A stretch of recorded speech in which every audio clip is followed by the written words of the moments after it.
we're going to talk about some giving vehicles with the folks. Yes. Excited, looking forward to it. Yes, thank you very much for doing this with me. Lots of people who are involved in unfunded lists get many opportunities to hear from me. And I'm always happy to talk about this stuff, as you know. Yes. And I'm going to do my best not to talk the entire time today. And hopefully we just have a good conversation here. Lots of the folks attending know a lot about giving vehicles as well, and we just sort of have a fairly good conversation. To start things off, I'd like to point something out that has come up in some of the other sessions, and I want to show you something quirky I found when I was doing some of the research for this. So with our session today, similar to what Margaret was saying, I'm not an accountant nor a lawyer. Doria, you're not an accountant, or you're definitely not a lawyer, are you? Right? I like you, but you can't be a lawyer. Right. So we can't give legal advice or accounting advice. But the legal advice and accounting advice is kind of boring. There are aspects to this stuff that is beyond that sometimes doesn't get talked about, and that certainly people can be very, very curious about. I've heard from extremely experienced and knowledgeable people, and they come to me and they ask questions like, "What's a giving vehicle?" I keep hearing people say "giving vehicle," and I don't know what they're talking about, right? And I think that in any field, right, there can often be buzzwords of that sort that like just sort of go out there, and especially if it's convoluted by the like accountants and lawyers and stuff, then we just sort of like don't really know, right? So the point of today and with some of our other sessions is just make sure that as evaluators, we know all that we need to know, right? Not to be able to like do accounting filings or go to court or anything, but like to be able to evaluate and have a good base of knowledge on this stuff. Right. Particularly when it comes to giving vehicles, I think a lot of the information that if you were to Google about it, you would find a lot of the information is very rote, similar stuff from place to place. And as I was looking for some resources to describe giving vehicles to share with you folks, and as I was doing that, I think I found some plagiarism. I'm not exactly sure who's plagiarizing who, but someone's plagiarizing someone, and I have a guess. So the moderators can share a couple links in the tech guide. I think they're called, it's like there's a link from Fidelity and a link from Foundation Source under on vehicles. We could get, yes, have the moderator share both of these links. So there's the one from Fidelity. Can we get the one from Foundation Source as well, please? Yep. So these are, so the one from Fidelity is from the Fidelity Learning Center or something. And Foundation Source is a nonprofit that gives information and resources for people who are on the board of foundations. If you read these two articles, you'll see very clearly they only have one author. Someone made some changes. Someone found one of them and made enough changes to like make it like try to seem original, but like you can see in the opening point, they make the exact same 3 points in the exact same order, and they do like the Fidelity one gets a little bit more into like Fidelity services near the end, but like more or less they're like these are the same. Oh, I see. This is what I suspect happened. Someone at Fidelity was tasked with making this page, found the Foundation Source thing, and then wrote this article without giving them credit. That's what I suspect. I don't know, but you could run these two things through one of those like computers that determines plagiarism, whatever, and I'm sure it would come back like same author for sure. And I think that goes to the fact that like it is like there are this is something that lawyers and accountants cover, and like people are afraid to give the wrong information, so that's why they wanted to go to a really trusted source like Foundation Source and then not stray very far from what's being said, which is all very understandable. Wouldn't you agree? Absolutely. But as evaluators, it'd be good if we could get a little bit in depth some of these things. So this is actually a good resource. I would recommend reading both. The Fidelity one talks a little bit more about like how Fidelity can help you set up a giving vehicle, which is interesting information. And Foundation Source is a great NGO for members of foundations, which some of the folks in the audience today I know are on boards of foundations, may be familiar with that. These are great resources for that. Doria, would you like to introduce yourself? I think hopefully everybody knows at least a little bit about who I am. But Doria, please tell the folks a little something about yourself. Absolutely. So thank you, Dave, for having me on this panel. I'm really excited to talk about, my work in fundraising and yeah, just have a great conversation about giving vehicles. So a little bit about me. I am a nonprofit professional. I've been in the nonprofit sector for about 11 years. So I started in direct service, in the education environment, from different charter schools to education, advocacy groups. And then I kind of transitioned into more of, the admin, capacity building arena, where I started in fundraising. And of course, fundraising consists of different giving vehicles. It consists of partnership building, a little bit of advocacy, restricted, finite, of course, advocacy. And yeah, it's forever changing. There's always new trends to stay on top of. And I'm really glad that we can talk about that a little bit here in this conversation. So right now, I am the External Affairs Associate at the Association of Black Foundation Executives. We call it ABFE for short. So this is, ABFE is a philanthropy serving organization, AKA PSO. So we don't make grants particularly, but we do convene, and we have a network of grant makers, donors, community foundations, impact investors, and we also have nonprofit partners. So we have philanthropic advisement services. We have networking events. We have a knowledge center where we provide knowledge resources to both, both philanthropists and nonprofits. So we do different work within philanthropy. Yeah, I just actually started, so I'm learning a lot, and I'm learning more about the philanthropy world from more of the other end of the spectrum, as far as strategic and what grant makers are up to, what they're involved in, and how they're trying to, I guess, keep up with the times of philanthropy, and just be more effective with their giving.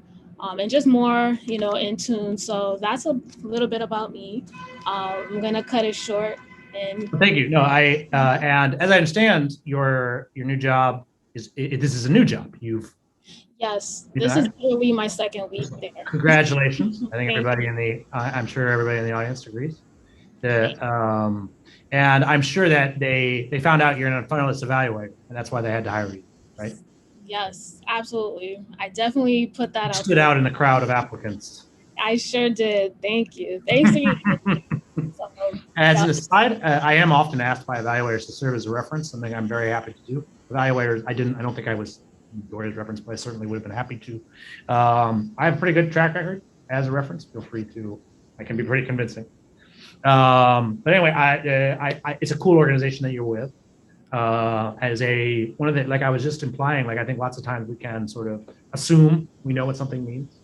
And I don't want to do that. So I'm going to ask a question that's potentially a stupid question.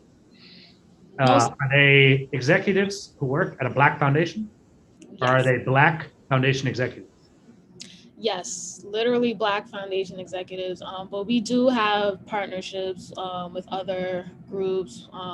We have allyships with other groups. So we're not strictly, limited to, Black organizations or Black philanthropists. So that's something that we definitely take pride in. So yeah, we're very inclusive, but our vision is to promote Black causes and provide the resources that are necessary to empower Black communities specifically. But yeah, we're basically all hands on deck. So yeah. Very cool. I myself am not Black. I have very little experience with what that must be like. But I am Jewish, and and I'm a Jewish philanthropist. I care about Jewish causes and stuff. And I know there are I've worked with some of the organizations that are set up, right, to support folks doing that. And I think the fact that we're we Jews are so organized has been very helpful in terms of us trying to live our values through philanthropy. And I'm sure that makes sense. I'm sure Black folks have all kinds of individual, unique things that make sense at that level, and it's useful for them to have an association. And I think they're very lucky to have you on board. And you came from, when we first started talking about this panel, you didn't have that job yet. You were a development coordinator. Yeah. Right? So I was the development coordinator for a nonprofit, a grant-seeking nonprofit called Girls Educational and Mentoring Services. So we call ourselves GEMS for short.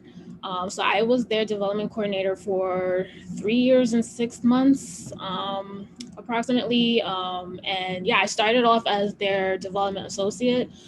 So I supported our special fundraising events. I supported database entry, so a lot of Salesforce managing. I also supported major giving efforts, so prospecting, donors or prospect donors, just kind of, stalking their background, stalking their wealth, seeing how likely learning about their giving vehicle. Learning about their giving vehicles, how we can get them involved. So yeah, it was a lot of moving pieces that I was able to be a part of.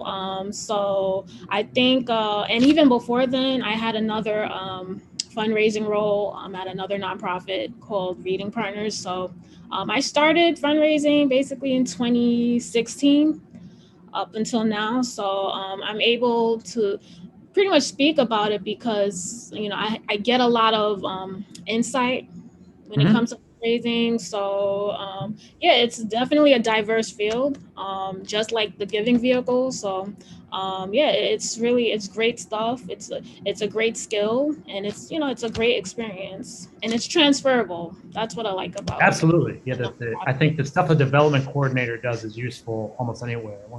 We'll talk about that in a little bit. Or when we were planning for the session, so my job title was once development coordinator, and I was a development assistant, I was a development coordinator, and I was a development associate.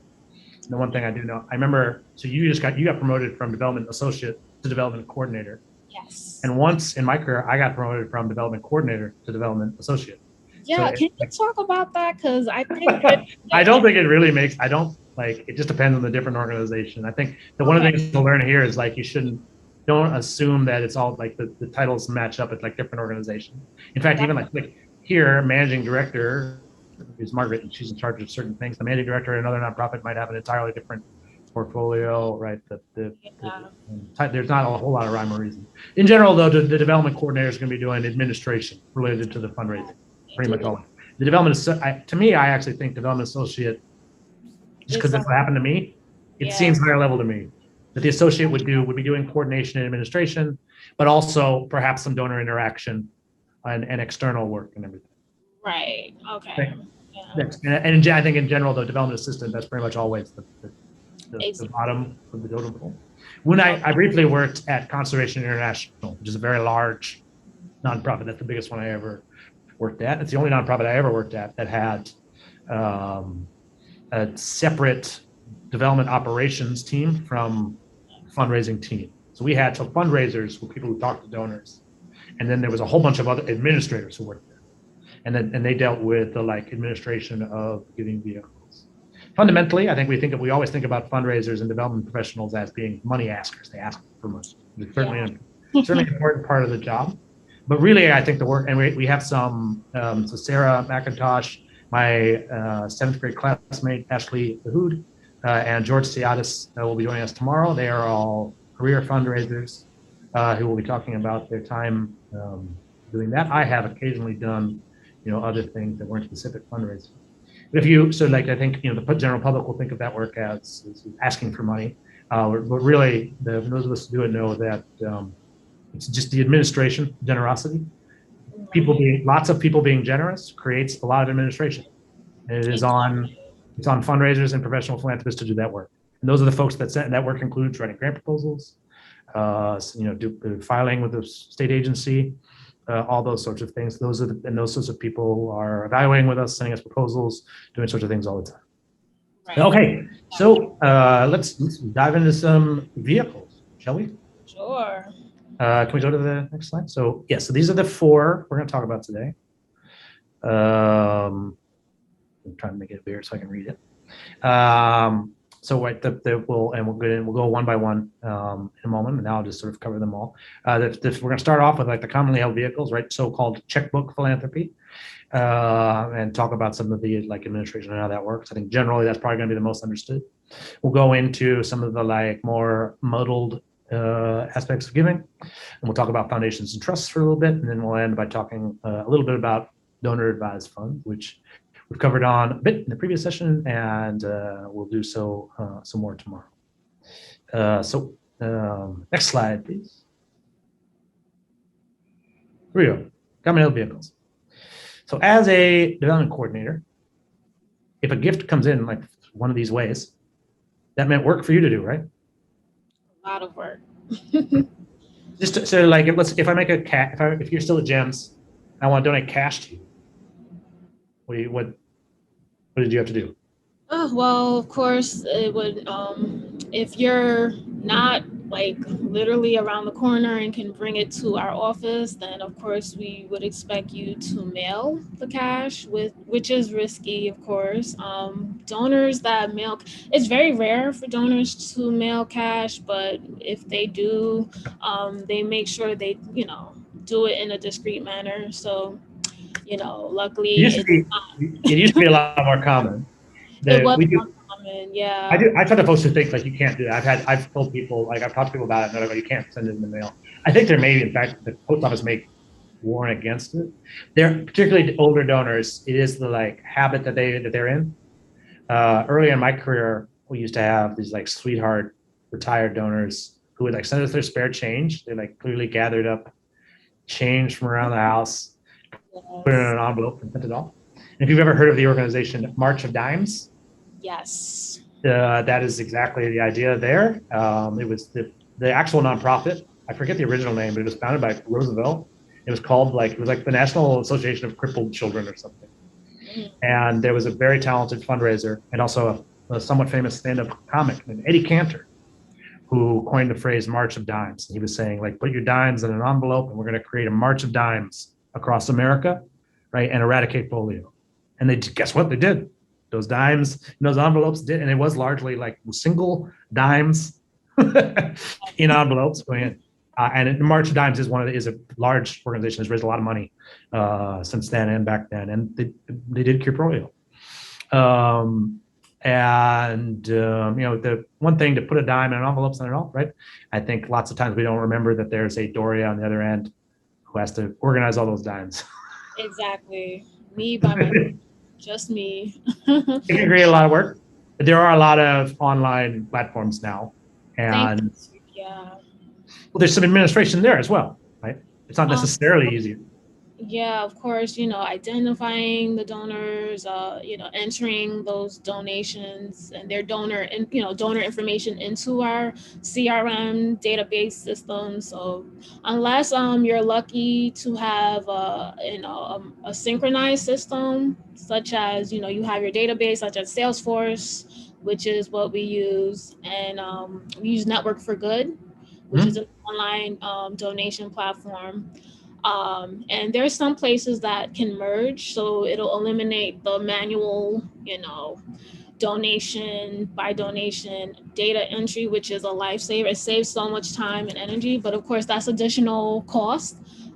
So unfortunately we didn't have that perk. So yeah, I would be responsible for transferring that online information to our database systems, which is very time consuming, and and there is a lot in these platforms that save time, but you're also adding a new way to give, right? Which can be, which can create some additional administration for you. It can also be, it's like when cash comes in the mail, right? There's no fee taken out of that. Exactly, that's true. And all online Network for Good charges a fee. Almost all online platforms do. And when it comes to entering in the database, the coordinator becomes very important because, right, like if if you get a bunch of gifts in cash, a bunch of checks, a bunch of these, this, and all that, you need to know the total. It needs to all get to the same place and be totaled up and everything. If you're trying to be a particularly conscientious donor, you can ask like, what's most helpful. I know that we would, here at Unfunded List, we would prefer to be mailed and handed checks because there's no fee, because we don't get a tremendous amount. We don't get a lot of individual donations. It's not a problem for us to just go to the bank and deposit those checks when they arrive. We don't pay the fee. We do use PayPal to accept gifts, and they charge a small fee, and some people give through there. One of the cool things that allows is to automatically give every month. Right. Yes. Check. I remember early in my fundraising career, we would have I remember I was at a place that had monthly sustainer donors. Yes. You're supposed to give every month. Yes. We had no way of like automatically charging them every month. They were just like, it was on them to give every month, which was way harder to maintain the program for me.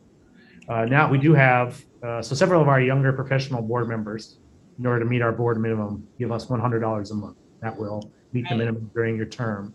And that allows us to have young professionals on the team. Yes. And they don't have to remember every month to make that gift, right? They don't have to save up to meet it and everything. It's flexibility that's at the same time, though, that PayPal does make things a little bit more tricky for us, particularly around like acknowledgement, for instance. And doesn't provide that. They'll do the receipt. They're legally required to do the tax receipt because of the Patriot Act. Oh, PayPal, right? The PayPal giving fund? Yeah, any online, I'm just talking about the donor processing part of it. Okay. So for them to, I assume you're using Network for Goods credit card processing as well? Yeah, we use the CC processing. Yeah, so they, like any credit card processor, at that point, they will take a percentage. Sometimes I think Network for Good is a percentage and a rate, and they like depending on the budget, and usually it's not a clear-cut situation. PayPal is generally the lowest percentage. So they don't have a whole lot of. Network for Good is specifically for our sector, so it has extra tools and resources and databases and things that could be useful. If you're getting a lot of individual gifts, it makes sense to have something like Network for Good or Class C or something else. I see, yeah. Network for Good, thankfully, they automatically send your tax receipt letter.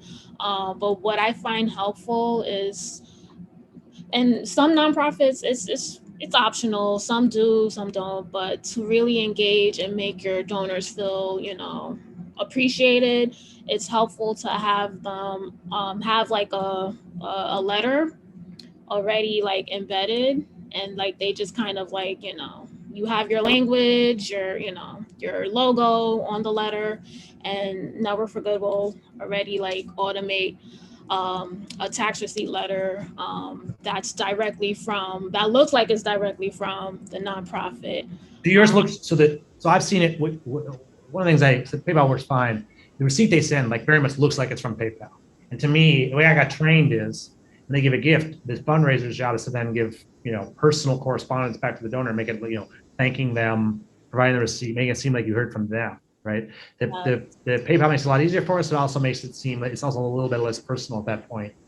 So if someone sends me a check in the mail or cash in the mail, then we're going to send them the receipt ourselves, and it's more, and we're building, as a fundraiser, that's better for me because I'm building it's not just about this one gift, right? I'm thanking them for several reasons. One, because you should thank somebody when they give you something. Right. But also because it's strategic. They've done a lot of research. It shows you, the better the acknowledgement program, the faster the acknowledgement comes, the more likely that donor is to give again and to give more next time. Exactly. And some of these new things that have been set up to make things easier for fundraisers make that part more difficult because they've automated acknowledgement, which should be a very human part of the process. Again, you might have a program where your donors don't necessarily need you to call them and thank them personally. Yes. Right? Yes. Lots of places get small gifts from lots of people, and then it would make sense to have a platform like that and kind of an impersonal way of receiving everybody. Right? The folks who give $10 to Conservation International aren't expecting a personal phone call from the board members, whatever. They can just get depending on how you're fundraising and all that. I think the general takeaway for folks is that there's a lot to think about, even for the commonly held vehicles. right? Which one are you most likely to be getting? Are you going to be like Street Sense? They're selling papers on the street. People are actually cash transactions, right? Other places that's like never going to happen. It's very unlikely anyone would ever like give us cash. You're on funded list, right? And I remember when we were talking, we also talked a little bit about mobile giving.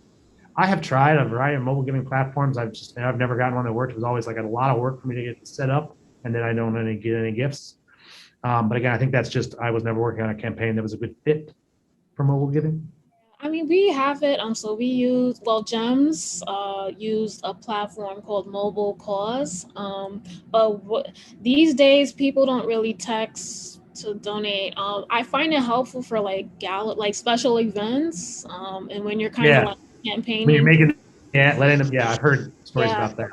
and that's really, but we don't really, people don't really text. And I also get to see like how much we receive at the end of the year. And you know, the last time I checked, it was a very low amount. It was like less than $300, and we were paying for the platform for like $99 a month. Yeah, So I had the same thing. We were at a money previous place. We were losing money off of having the yeah, platform. So and that's just I've seen there's other people who are getting all their gifts from mobile giving, and it makes perfect sense for them to have it, right? And it's just you're going to need to make these decisions for yourself. You mentioned in the chat, you were also talking about so this is some places there's opportunities for like sports gaming revenue, right? Increase. I know like Amazon and other places where you like when you check out, you could like round up. There was that program of like Uber was like asking. They made it seem like they were donating miles, but what they were actually doing was asking passengers to donate their miles to other folks. yeah. But in general, there are lots. This is arguably a giving vehicle. I would say for like roundup things or things of that sort, right? With Uber, that's a really good example because that's an actual vehicle. They got into that vehicle to go to a place, not to make a gift. Right. So as a fundraiser, this is not a sustainable, like repeatable, like process for you to make. And your donors aren't giving to you because they care about your organization. They're giving to you because they happen to be checking out and they get an opportunity to like whatever. Yeah. I think there's also like those, similar thing would be like the jars for like, give a quarter next to the cash register or whatever. Like these are giving vehicles. They may work for some nonprofits. They might be able to raise a lot of money, but there's a lack of strategy there, and like they're not going to work for everybody and all that. Right. Again, general takeaway here for donors, folks starting organizations, fundraisers, and all that. You're gonna have like a full-time, at least one full-time staff person. Yes. Working on the operation, not just asking for these gifts, but like actually processing them once they come in. Yes. Some of the nonprofits that we review proposals for have large teams solely focused on that. Yes. And this is probably how the vast majority of donations get made, through one of these vehicles. People donating online, sending checks, individual donors making gifts, and then they'll handle the tax stuff on their own individual return. Yes. Some donors have extra tax or other concerns, and so they'll have more complicated vehicles. We'll go into those. Yes. So we can go to the next slide, please. So this is a big topic. Lots of different things in here. I've got a couple stories I want to tell. I'd love to hear, Doria, about some of your experiences with this. Sure. I have one. I'll start with a fairly embarrassing story myself. I find that at events it's always good to like humiliate myself a little bit. So I have applied for many fundraising jobs here in DC over my time here. There was one period that I'm sure Mom remembers well, where I think I didn't have a job for like 5 months or so, and I went on a lot of interviews in those 5 months. One of those interviews was to be the planned giving associate at the Daughters of the American Revolution. I think about this a lot. My life would have been a lot different if I'd gotten that job. The Daughters of the American Revolution have a beautiful building. This is an old organization. They are literally founded by Daughters of the American Revolution. And they have a beautiful building here in downtown DC, one of the nicest event spaces and buildings. I remember the interview was just such a fancy room with a very officious lady who had a long career of fundraising, particularly in planned giving. and I was applying to be the planned giving associate. And I'd heard the term planned giving a bunch of times, and I guess it became pretty clear to her that I didn't really know what it meant during my interview. And so she sort of pauses in the interview and she says, "Can you tell me what planned giving is?" And I once she asked a question, I was like, "Oh, great! I'm not getting this job." Well, and I mainly because I didn't know the answer. And I'm pretty sure I said something that's like, "Well, that's when you plan to make a gift." Which I guess is correct. But like generally, if a place has a planned giving associate or like a director of planned giving or something, this is a very specific kind of giving. This is usually with, and honestly, some of it is well over my head. Like I said, we're not accountants, lawyers, or wealth managers here. My experience on this is actually because this was a favored vehicle of my own grandmother.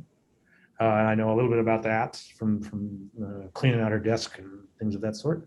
And then just a little bit from my own fundraising. But so there's a couple different ways that the tax code allows donors to be pretty flexible.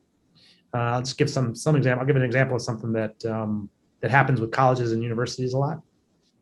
So let's say you own a house and it's near campus, right? You're paying property taxes on the house, and maybe you don't have tenants, so you're not making any revenue. This is a big money hole for you, right? You donate the house to the college, and you write a contract that says they'll pay you rent until you die. Right? So then they're allowed to use the house for campus housing. They put students in there or whatever. They continue to pay rent to the donor till the donor passes away. When the donor passes away, that house becomes theirs. And for the entire part of that contract, no, they don't have to pay property taxes on the house because they use the 501c3 of the university, right? And so that it's this enormous tax advantage. And for older folks, who are retired, it's an opportunity for them to be able to possibly bring in revenue through generosity, right? Keep their sometimes a lot of times with the state. I've never been retired, so I don't know what it's like, but they're making sure they have enough revenue to cover all their expenses and all that, so they're not having to sell off assets and things. That's another way you can do. You can literally donate a stock that gives a dividend, and come up with an arrangement where the nonprofit will give you the dividends until you pass away, and then they keep the stock. Generally, right, if that you would not, like with me, right, I'm going to be alive for 200 years. You know, you don't want to, I'm very healthy, keep healthy, quit cigarettes, right? So you wouldn't, if you do that sort of arrangement with me, you should plan on, make sure your nonprofit's going to be around for a really long time, because it's going to be a while before you actually have those assets, and you're going to have to be paying me, right? So for a lot of startups, it's not really an option. It's hospitals and universities do that sort of thing all the time. But so that you can all avoid the sort of humiliating experience I have, in case someone ever asks you what planned giving is, you can now hopefully give some kind of an answer there. Yeah. It is with us. It's not really something that comes up here on a funded list. It's probably something that might be relevant over there at ABFI. Is that the short version of? And we can talk about donations. I have a story to tell about donations of stocks and some other stuff. We have a link to share about crypto. But do you have any experience with planned giving? So planned giving, not like donor relations experience. But I will say that it's very costly. Planned giving, you have to have either a major gifts officer or donor relations, a professional that really knows finance, knows stocks, knows about endowments, bequests, charitable estate planning. So that's when it gets more into the legal finance side. People who know about those things can make a lot of money. Absolutely. They tend to not work at nonprofit in underpaid fundraising jobs. Yeah, so small nonprofits with budgets like 1 million to 5 million, like those small nonprofits, we don't really. I mean, I'm gonna speak on behalf of GEMS. We don't have a planned giving program. We have major donors that we manage relationships with, and they really love the cause, and they know that we're small and under-resourced. So they're very loyal and consistent. But I feel like planned giving is always a great program to implement. Mainly if you want to develop better relationships and develop better, networks of, wealthy individuals and institutions. So it's a great investment. But of course, sometimes you have to start small, and then when you get to that point, to that, I guess, inflection point, I think it's something to really take seriously or consider. But yeah, with stocks and stuff like that, it gets tricky, and I feel like it takes a lot of education, time, and patience to develop an effective program. So I think a lot of nonprofits should try to, set some resources aside, or consult maybe, to kind of like, develop a program that can sustain them. But endowments is really important, I think, especially in these times. So I feel like all nonprofits should consider some kind of endowment plan. Um, and Right. yeah, that's my take on plan The, giving. so there's several thoughts. I think like with the first one, we're going to want to be good and thoughtful over whether you're even going to try to go after this vehicle at all. For most of the folks that we're reading proposals for, plan giving is probably not in the mix. And in fact, it might be you. So as you mentioned, right, you've got a lot of donors who at GEMS who they know that you're under resourced, right? Yes. And that's Yes. why you give. If you were to then start talking to them about a very sophisticated plan to giving program and giving wealth management advice, that might seem weird, right? It doesn't necessarily jive with the we're under resourced, right, Right. thing. It Right. is generally they're you go to Harvard and they can work with you in the plan giving thing. It's yes, we knew that Harvard had money, right? It doesn't come as a surprise that they're good at wealth management. And that is fundamentally if you have a plan giving program, you're doing the administration of generosity, as I mentioned, but you're now getting into wealth management and tax advice. That is now part of what the work that has to be done, and you're going to have people with that knowledge and expertise on it. Absolutely. Just as Absolutely. the general best practice for when stocks get donated. When I worked at the Seed Foundation, we would receive a lot of gifts of stock, particularly at the end of the year. As I understand, I'm not a tax professional, but as I understand how this works, if you donate an appreciated asset, right, so a stock that has lost money, you get to deduct the amount of the stock, the value of the stock, and also the amount you've lost, the depreciation. And so we would often get gifts of stocks that were on their way down near the end of the year, or had recently had a dip, or over the course of their life or whatever. Right, that's a very common wealth management, tax management activity. And these donors did care about our organization, right? But there was the added element of tax advantage, and that's why they were doing this. The thing that we did there is the moment I got the stock, I immediately sold it. We are not speculators, investors. We are not managing a portfolio. We were a nonprofit. We needed that. The person that made a gift, it needed to be turned into dollars that the nonprofit could spend quickly. So I sold my job there when I was a development coordinator was to sell the stock immediately. And I made what I'm sure were probably some very foolish stock shares, right? I remember selling Apple stock one time, BlackRock, lots of large number of blue chip stocks that I sold when I was there. But again, it's the civil society. I firmly believe, lots of others do as a best practice. That's how it works. If someone donates stock to your organization, you should be able to handle that. You're going to need a brokerage account though to accept it. You go to Charles Schwab or Fidelity or one of the discount brokers probably. Set up an account so that you can accept those gifts, sell them off immediately, transfer the money into your bank account, and start spending that work doing good. Recently, there's a currency. There's several currencies. I don't know very much about Bitcoin or other cryptocurrencies, but they have become very trendy. Yeah. In general, they do not get donated very much. Philosophically, most holders of these coins are looking to make them the new world currency. So they're not really trying to give them away. They're trying to hold on to them. Tasha has shared an article from DevX. I highly recommend reading this. And this is if you're interested in cryptocurrency donations in particular. So UNICEF will accept donations of cryptocurrency, but only the two main ones, Bitcoin and Ethereum, I think. And like with stocks, they're making it very clear they will immediately sell it and put the money to work for UNICEF. which is contra to in the article you read it, and quite frankly, I was pretty appalled when I read about it. So I think it's called the Indian COVID Relief Fund. They raised like 15 million in cryptocurrency for COVID relief in India, which is a very serious thing. But they're all crypto investors. And the guy in the article, you can see it, there's a quote from him.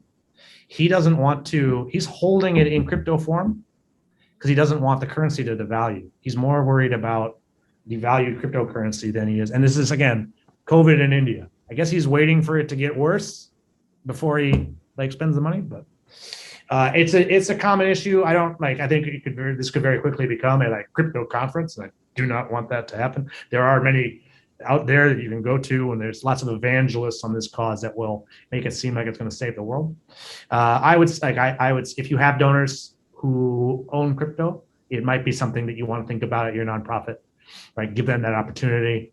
But again, you probably don't want to be a speculator while you're trying to do NGO work. And I would also say, that's a lot of administration. You're opening brokerage accounts, right? Crypto platforms like wealth management stuff. This may not be for you. And of all the giving vehicles we've got on there, it's very possible that you don't need to deal with this. Yeah, this is it's a different league. And I think that's why it's important to pick or have the right board members who have the knowledge and expertise Absolutely. in areas. So they can give their voluntary counsel and, advice around it. But yeah, and with crypto, a lot of people are learning. It's new. So I think as well. This DevX article was very helpful for me. Yeah. When we were putting this panel together, it's when I first thought about donating crypto. Never actually come up for me in my career, but it was I was like, well, someone must have tried it. And as I was Googling, I read a few articles in this thing. DevX is here in DC. Their office is over there somewhere. Great international development organization. I highly recommend getting on their various newsletters. If you're looking for a job in international development, actually, they have the best job list that goes out regularly. But this is also just a really good coverage of an interesting new issue. Let's go to the third one. Foundations and trusts. So these are, we looked at the 990 of the Donald Trump Foundation this morning, right? So and we usually when we read proposals, not usually, often when we read proposals, they have been submitted to a foundation. Right. So we talked about 501c3s in a couple of the sessions today. Foundations are so one. The one thing that's confusing is you can just go out and call yourself a foundation without actually forming an entity, and no one can really stop you from doing that. I once had a checking account at the bank that was just called Moss Family Foundation, just what it was. It was just the name of the checking account. It wasn't actually filed as a foundation. But we're going to talk about actual filed foundations, right? Which is they are also under the 501c3 section of the tax code, but we are a 501c3 public charity. They are a 501c3 private foundation. So there's a bunch of different rules that usually around tax advantage. Foundations are almost certainly going to have an endowment held in stock form, right? The whole point of foundations and trusts is basically we're going to have this pile of money, right? And it's going to make income because that's what piles of money do, right? And we're going to give away money every year. We're going to give away a little bit less than what the income is. Right. Don't spend the principal, right? So if you look at if you pull 990s from foundations on a regular basis like I do, you'll see that almost all of them see their endowments increase year after year, which might be very confusing to members of the public who think that this organization is set up to give money away. How is it that their wealth increases year after year? And it doesn't necessarily have to. I just want to point that out. That is the universal thing. I haven't seen the stat in a little while. I don't want to check if it's still true. It probably is. But the foundation has to give away 5% of the money that they're holding every year. And that is one of the things the IRS will almost certainly find out about if you don't. It's because the math's pretty simple to do, and they want their taxes, so they're probably going to find out about that. If we could better fund the IRS, right, we could keep more, make sure, and actually look into these 5% things, make sure all the gifts were made to legitimate 501c3s. That was one of the things that Trump had counted in the 5% some things that were not actually to nonprofits. That stuff can sort of be difficult to catch. But basically, right, they're trying to increasingly, there's someone managing the corpus. Corpus is one of my favorite words for pile of money. Right, so they've got to do the 5% out. They'll take proposals usually, right? One of the most depressing stats I've ever heard about foundations is that the minimum and the average are 5%. Yeah. So you want to imagine that like it's a minimum. We've set this minimum at 5%, and that means that like some are doing the minimum, but that there would be foundations doing more than 5%. And in particular, you'd want to hope that during a pandemic year, right, or some time when there's a lot of stuff going on, which has been true for many of the recent years, that you would see an increase. But I haven't seen any evidence that has gone up. You see a lot of donors signing pledges saying that they will, but then not any actual any numbers. Not that there aren't a tremendous number of very generous donors in the country. This is absolutely true. But the foundations are generally trying to grow the corpus, not shrink the corpus. Every now and then you hear one they'll call it spending down, right? Yes. Ever heard that? Yes. I was able to partner with Andrea and Charles Bronfman philanthropies earlier in my career. They spent down. I think the most famous one, Atlantic Philanthropies. A lot of folks may have heard about that. The guy made his money from, what was it? Oh, this is the duty-free shops in airports. And then he was a huge foundation, and they had a plan. Over the course of 10 years, they gave literally all the money that they had away, so they don't have it anymore. Famously, that's also what Carnegie did. Carnegie died broke, which is an impressive thing to do since he was once the richest man in the world. He did it on purpose. He timed it out. That was one of the jokes with Charles Bronfman, was that he was going to live he was like going to plan it wrong and end up living too long, not have any money. Which I think actually happened. I think they're borrowing money from friends and family now because he's blessed with longevity. But in general, right, the foundations are trudging along, giving 5% out, and someone's trying to invest. Like actually, they put the endowment into stocks and sometimes increasingly impact investment.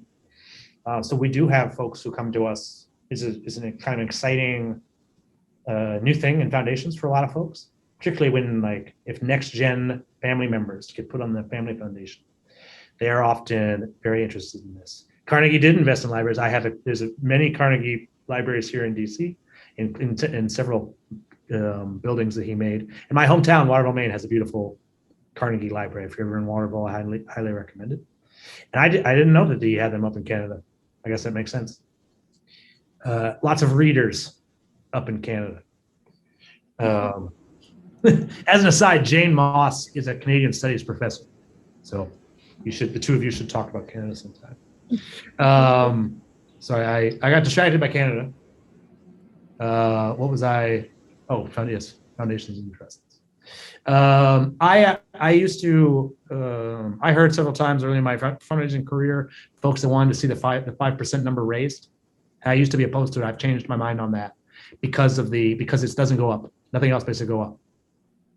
Right? We can see from foundation behavior, they will give whatever the minimum is set at. We should raise the minimum a little bit.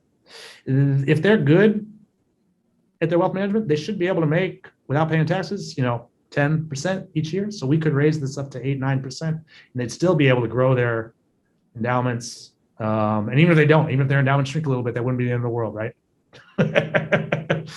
But right, in general, I think, I can't hear you. Can you hear me? Oh yeah, I can. Right. I'm not sure. Maybe it was Sorry. Maybe it was just a momentary thing. I'm not sure, but I'm glad to be able to hear you. When you were at GEMS, you got gifts from foundations?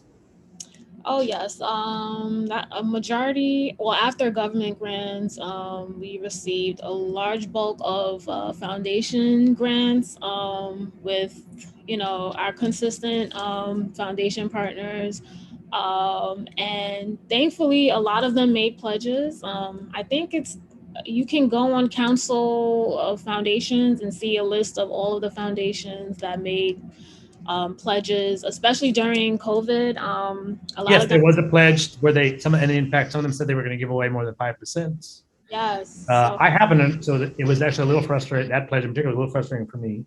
One of our donors did sign it and had a quote in their press release, something about how, like, and in fact they said we've spoken past tense, spoken to all of our grantees, which is very frustrating for me to read because I had not spoken to them yet.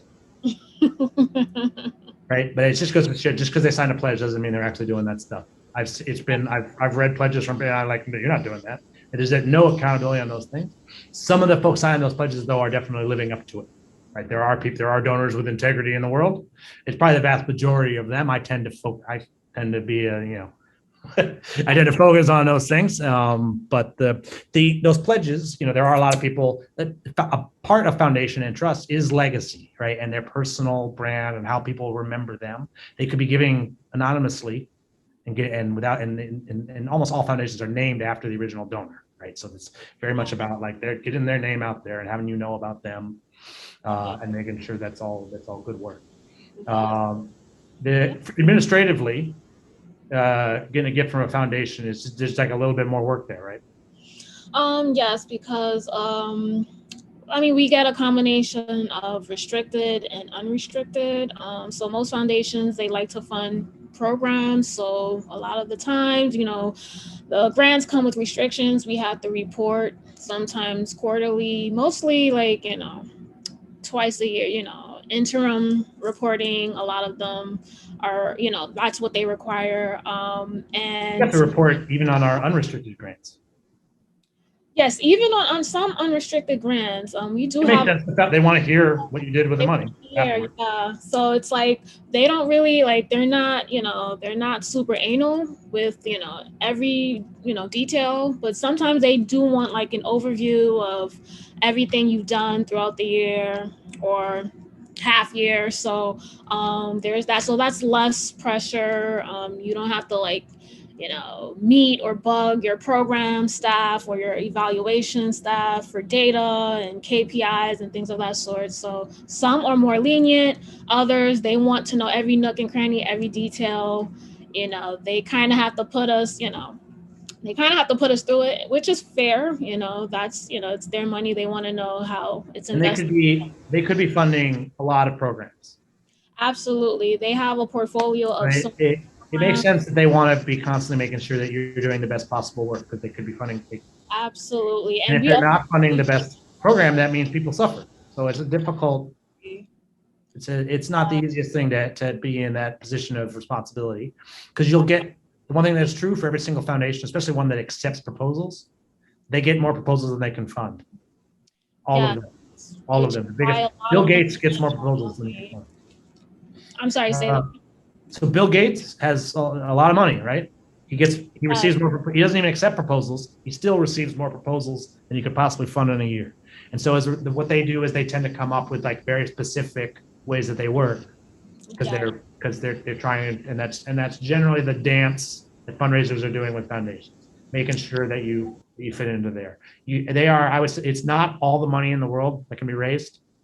There's a lot more money that can be raised from individual donors than from organizations like foundations. They are meant to be deliberative bodies. They weren't designed to be rapid response funding organizations. Right. Exactly. Because we have in the tax code, individuals can make a gift and immediately get the tax benefit from donating to a C3. So we don't need the foundations to be that. So when there's a disaster, a big earthquake or a big something like that, individual donors do start giving a lot right away. Foundations will sometimes have a response, right? But they usually don't up their giving right immediately, right? They'll often, I think this is a smart thing for foundations to do. Many of them did this. When the pandemic started, foundations didn't think like, well, how will we make grants now, right? Right. They realized that the pandemic's still going to be here in 9 months, right? And we're much better at funding things 9 months out than we are immediately. So let individual donors and mutual aid networks and community foundations and things that are set up to be responsive do that now, that immediate work, and we will go to task setting up strategies for the fall. And like once there's a vaccine, it'll need to be rolled out, things of that nature. And that's in foundations, yeah, I said, really meant to be deliberative, also to provide some tax advantage and flexibility for the donors. Yes. Trusts is very complicated. You can look at in particular, the Fidelity link we sent out earlier. We'll go into like CLATs and CRUTs, charitable lead annuity trusts, charitable remainder trusts. There's a variety of other trusts. You can get land, you can put land into a trust, right? And it's just a variety of different tax benefits and things that you get. I've gotten grants from trusts. It is almost identical, like for the fundraiser, it's almost identical to getting a grant from a foundation. Same, yeah. It's the same. From the fundraiser aspect, it is an organization with a pile of money that gives grants. Yes. You don't really classify them too. Yeah. Foundations are something we think about a lot here at a funded list. I said a lot of proposals we read have gone off to foundations. Decent number of the folks listening in today right now actually work at foundations, so hopefully this is useful for them and their jobs. Let's see. Ted's making some points about planned giving. I'll look at in a moment. He would know more about it than I do, I think. So anyway, foundations is our real bailiwick here. We do a pretty good job of advising people like proposals they've written. Almost all foundations need to read, like in order to make their decisions, need to read something, right? And we're willing to give feedback on that something. That's what we believe is an important part of the process. Let's go. And I we could talk about foundations for a very long time. I will just one thing that we say very often here. I first heard one of our evaluators, Diane Leonard, say it at the very first evaluator summit. She said, if you know one foundation, you know one foundation. I think sometimes we might want to assume they all behave the same way. They don't. They are all unique snowflakes set up by individual people who had different values, who wrote their own bylaws, who are going to go about, certain things are the same. Pile of money, has to donate out 5%. Like some things are universal. Everything else is different everywhere. Right? It's as varied as it can get. Some of them are using their foundation to inure personal benefits, right? And it's clearly the reason they set it up. And sometimes they lose their ability to have a foundation because of that. Others very, very, very much care about a particular cause, and that's why they've set it up. And they know all about it, and they're really like zeroed in on it. And like there's whatever it is, whatever reason you have for wanting to be generous. If you've got a decent amount of funding, if you've got a decent amount of cash, foundations make a lot of sense as a vehicle for a lot of reasons. And for a long time, that was the sort of go-to vehicle for wealthy folks. Last few years, though, we have seen the emergence of our final giving vehicle, somewhat the most controversial of the vehicles, right? The donor advised fund. And I'm not. I've criticized them on my podcast and occasionally. I'm not entirely opposed to the idea. We're going to talk. We can go to the next slide on donor advised funds. Talk about them a little bit today. Largely because there is, we're hoping, a lot of people are hoping to see some regulation on donor advised funds in the future. We want to make sure everyone's good and informed on what they are before we have the legislative reform conversation tomorrow.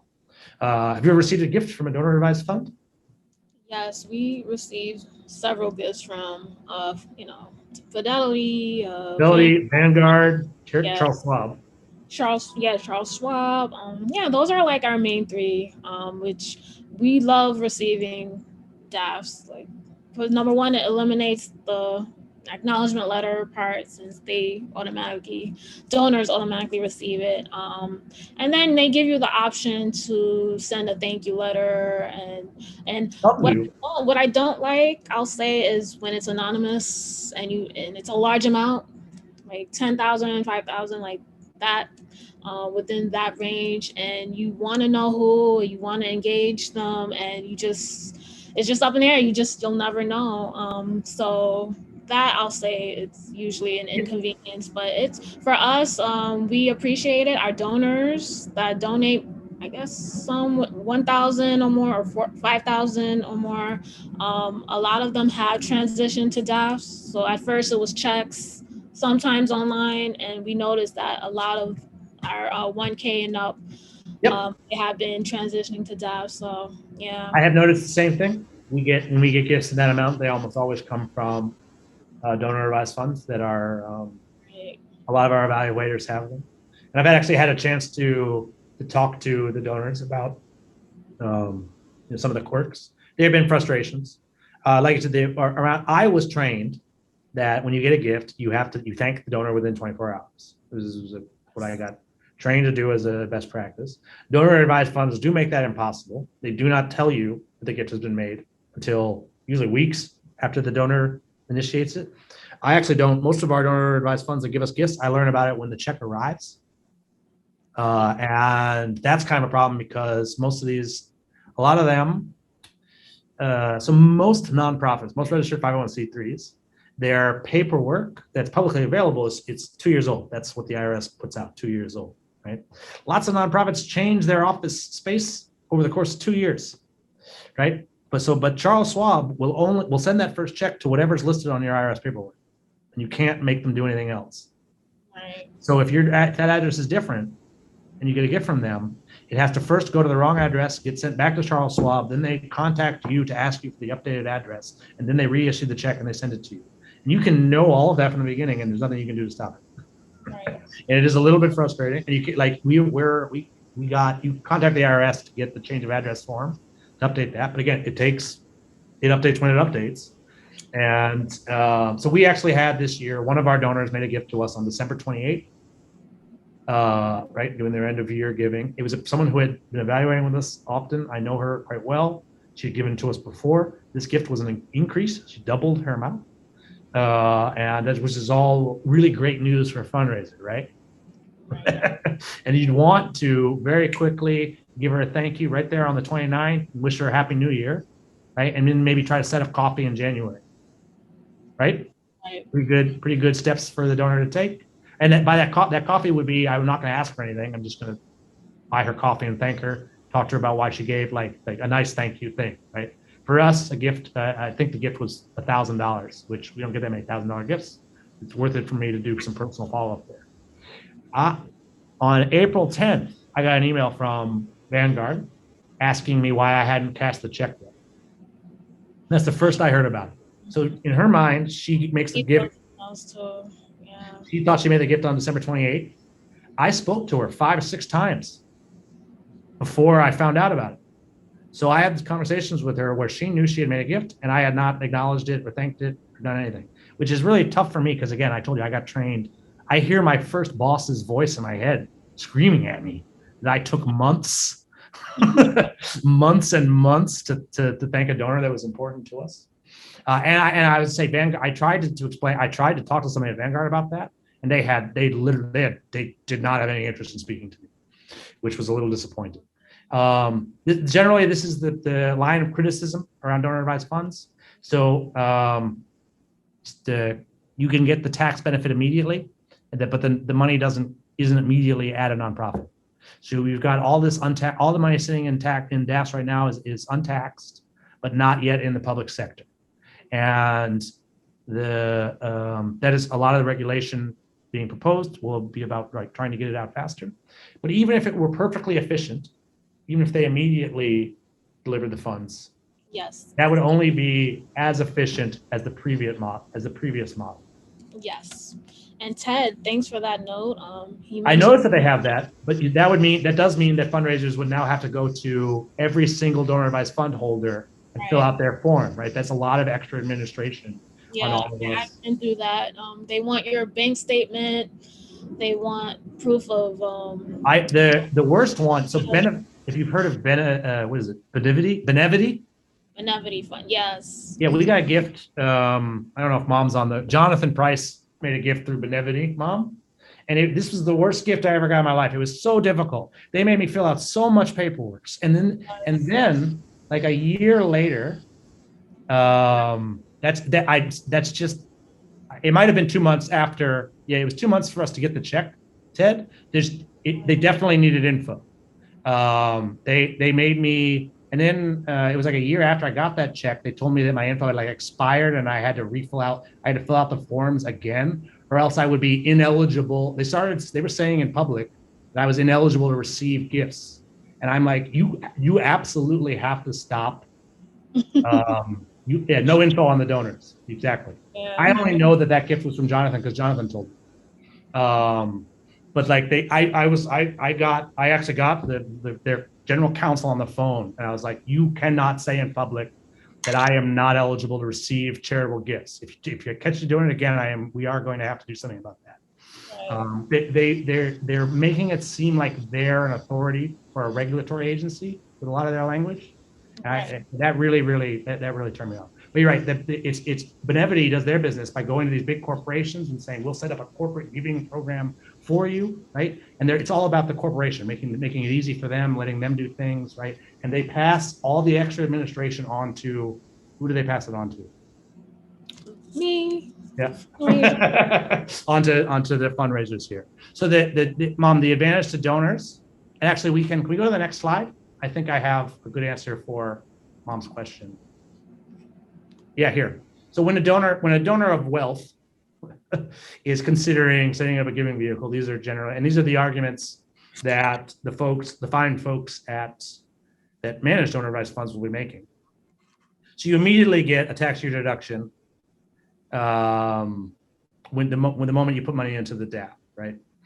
And in fact, you can take money in stock form, keep it in stock form, have it invested in the large fidelity funds, and continue to grow and all that, and take deductions now off of gifts you plan to make in the future. Which, quite frankly, doesn't make any sense to me. I think it's one of the things Senator King wants to get rid of. You shouldn't get the tax advantage until the money is in the hands of a public charity as a person. Yeah. Otherwise, just pay taxes. The whole reason for why you don't have to pay taxes on that is because you gave it to a charity. So you shouldn't get the break until you give it to a charity. Exactly. Right? And there are one of the things I heard from Jonathan does not like donor advised funds, which is ironic because he gave to me through one. One of his problems with them is that he knows he's a wealth manager, and he knows that some of the funds, right, they have all this money, but there's really no incentive to grow it, right? Because no one can once it's donated into the donor advised fund, no one can personally benefit. So some of these places are making like less than stellar investments with that money. I'm not much of an investor. I don't really understand how all that works, but like they'll have a bulk of stock that no one wants, right? And it would be helpful for them to hold it, right? So they use the donor advised fund to buy that instead of and they should be donated to charities, right? Instead, we were talking earlier, you and I, we get stock if we immediately sell it, put it to work, right? They'll sell it and buy like lesser stock with it, right? They're making those sorts of decisions. And again, this is something I heard from someone who knows a lot about that. So, but the favorable tax treatments of assets within the vehicle, right? That's one I don't really understand why people need it, right? Because again, you can't inure any public benefit once you've donated to the vehicle. So I don't understand why growing it or having favorable tax treatment is people like seeing the numbers go up,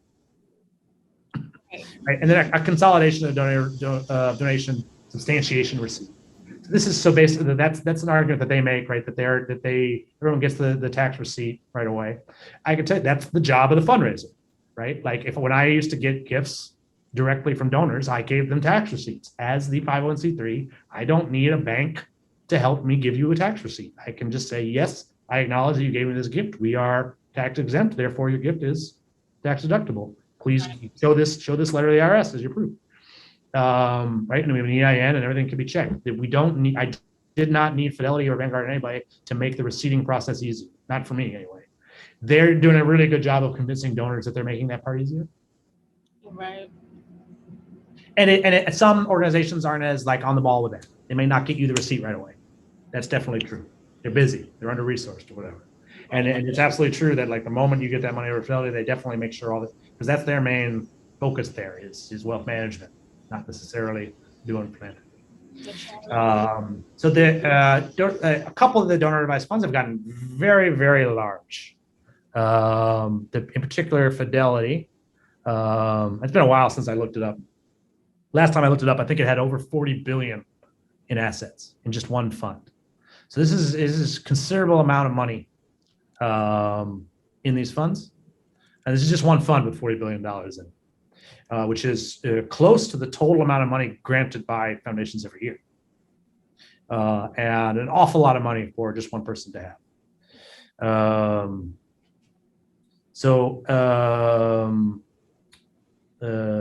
Very good. We talked for a long time there. Thank you very much. Doria, do you have anything to add? I think we've given everybody a good basic understanding. Yeah, I think so too. I would also just quickly add community foundations, which is different from private. They also, some of them are grantors as well. So there are Community, yeah. Yeah, there are foundations that fund community foundations, and those community foundations, they fund nonprofits. And a lot of philanthropists are, basically investing in community foundations to, I guess, kind of alleviate the admin that comes with applications and grant. It was through one of the first donor advised funds that I ever heard of was at community foundations here in the Community Foundation for the National Capital Area, I think is what our DC one is called. It's exactly right. They don't want to do all the administrative paperwork of setting up a foundation. And it used to be, the rule of thumb that I used to hear was that if you have $1 million, then you want a foundation. If you have less than $1 million, then you can just like have a regular bank account or some like less complicated vehicle, right? Because the paperwork really wasn't worth it to set up unless you had them. But that was a long time ago. I heard that number. I'm sure there's probably different policies out there. But Fidelity has a no limit donor advised fund, so you can have a foundation. You can set up a Fidelity account today, have a foundation, right? And you're giving grants.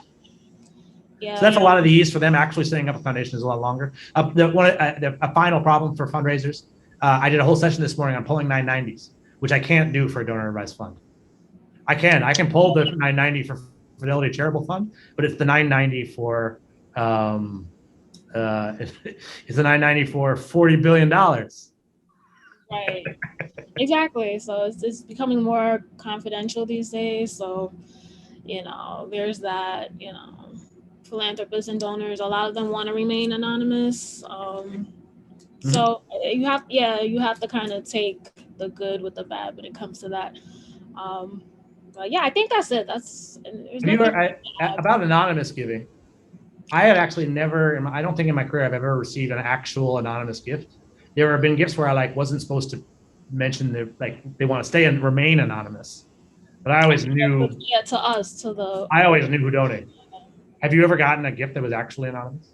Yeah, all of the time. Really? All of the time, even online. So Network for Good, if it's anonymous, only Network for Good could see it, right? We can't. See it.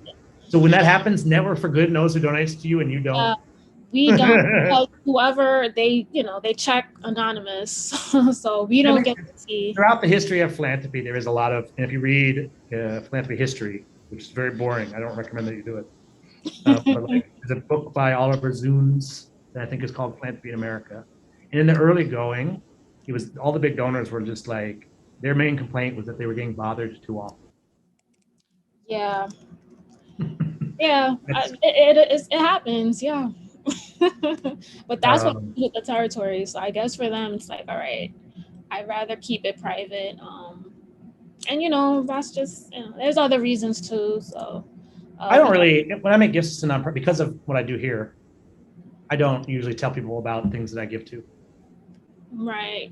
Just because I help out so many nonprofits. I wouldn't be even small. I wouldn't be able to give even $1 to every nonprofit I talk to in the year. Unfortunately, we've all seen how much I make. Hopefully my advice is helpful to them, and so that's what I focus on. I do occasionally make donations, whatever. That's always that's for me, and I wouldn't want it to be public. Ted, you mentioned social media. I know you dropped off for a little bit, Ted. We talked about that briefly. No problem, Ted. So thanks for bringing it up again. My issue is when people are on social media, they're not there. It's not so when you're engaging with the foundation, you're doing it for the purpose of giving. You're like, I need to make a gift, so I'll set up this foundation. That's not why you got on Facebook. Yes, giving happens there, but it's a little bit. It's people are there for different reasons, And I think that makes things a little bit harder for fundraisers. In general, the fundraising that happens on Facebook is like in response to disasters. Or I remember when the kids were in cages, Races set an online fundraising record over Facebook in a day, right? Because there were pictures of kids in cages. This was people like, they got onto Facebook to like learn the news, and they learned of a disaster, and then they start giving in response. Can I talk for 1 minute? Yeah, please. I'd love to hear it. I'm sorry, I didn't mean to keep, but so I think like when you're diversifying your fundraising sources, I know it's not an ideal because like if you're on Facebook and a person hasn't shared their information, you get their name. You don't get anything else. But there's a huge, like we've seen a huge, especially in the last 3 or 4 years, ability to raise money at appeal time in December on social media if you do it right. And so I don't think it's something that should be neglected. It's not the best. I'd much rather get a check. Yep. I think probably every fundraiser, their ideal situation is just like, here's your check. I'll even take an anonymous check. Yeah. But if it's part of your bigger strategy, I think that it can be really valuable. So I'm sorry, I didn't want to. Yeah. No, it's some groups are going to be better, some more social savvy. Gems is great online. You want to talk about some of the stuff you did at Gems to like be like to make sure that when people are on Facebook and they want to give to girls that they found you? Yeah, absolutely. A lot of our online donations is from Facebook giving. I believe Facebook uses Network for Good, right? They're affiliated. So we receive pretty much daily new donations from Facebook donors or random new donations daily. Yeah, it's that so sounds nice. It does, yeah, not too much, but yeah, at the end of we do not get new donations every day. I think it's because Gems has a like we're very good brand, good strong organization. Yeah, so we have a great brand. We've been around. Well, I keep saying we like I'm still there. But, it's going to take. In my experience, that's going to take you a while before you stop saying we. When I talk about Atlas Score, I still say we. It's been like 10 years since I worked there. Yeah. So Kavitha, I don't know if I'm saying your name wrong. Sorry if I am. So Network for Good. Actually, no, not for Gems. I don't think we could see their names. I believe it. I think it's the donor.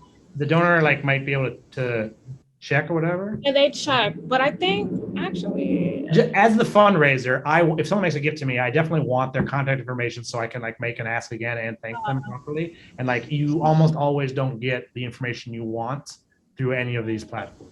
Yeah, I think never forget to like share name. I think it depends. Like you said, Dave, I think it depends on the donor's discretion. Sometimes it's anonymous on our end. Sometimes it might be really tough. I feel like I keep interrupting you. It's a bad habit of mine, especially late in the day when I get more tired. But I know that Races, it's an immigration organization they raised $30 million like in a day. So like from like 10 million donors. And so that's, even if Never for Good was like, yeah, here's a spreadsheet of all their names and contact info. Like what are they, they had a staff like 25, what are they supposed to do with the information? So, I mean, I think if you're the kind of organization that can get new donors through social every day, it's probably because you're working on something that's like a little bit easier to understand, like girls need mentoring, right? Or there's a disaster. Campaign. So having a campaign is always important. Being on people's radar is always important, and social media is a great vehicle for that. And then of course there's Giving Tuesday. I think now Giving Tuesday comes around twice a year. It's like Giving Tuesday in July. Yeah, there's a Giving thing. Yeah, they are doing that. That was a one-time thing last year. For the pandemic. Giving Tuesday now, and it was May. And then I don't think they didn't do it again this year. And I hope they do it again. I would say like there was the Giving Tuesday. I've been a fundraiser for longer than Giving Tuesday has been around. And it kind of happened like halfway through my career at this point. And it was a really big, like before Giving Tuesday, most gifts came in December, right? Right. Yeah. And that really jacked that up. So there's like a lot of places, and you're now having like you really, a lot of organizations can't afford to not do a Giving Tuesday campaign there, and you're fundraising on the same day as everybody else. That makes it really difficult. Yeah, everyone's on the bandwagon, so it's very competitive.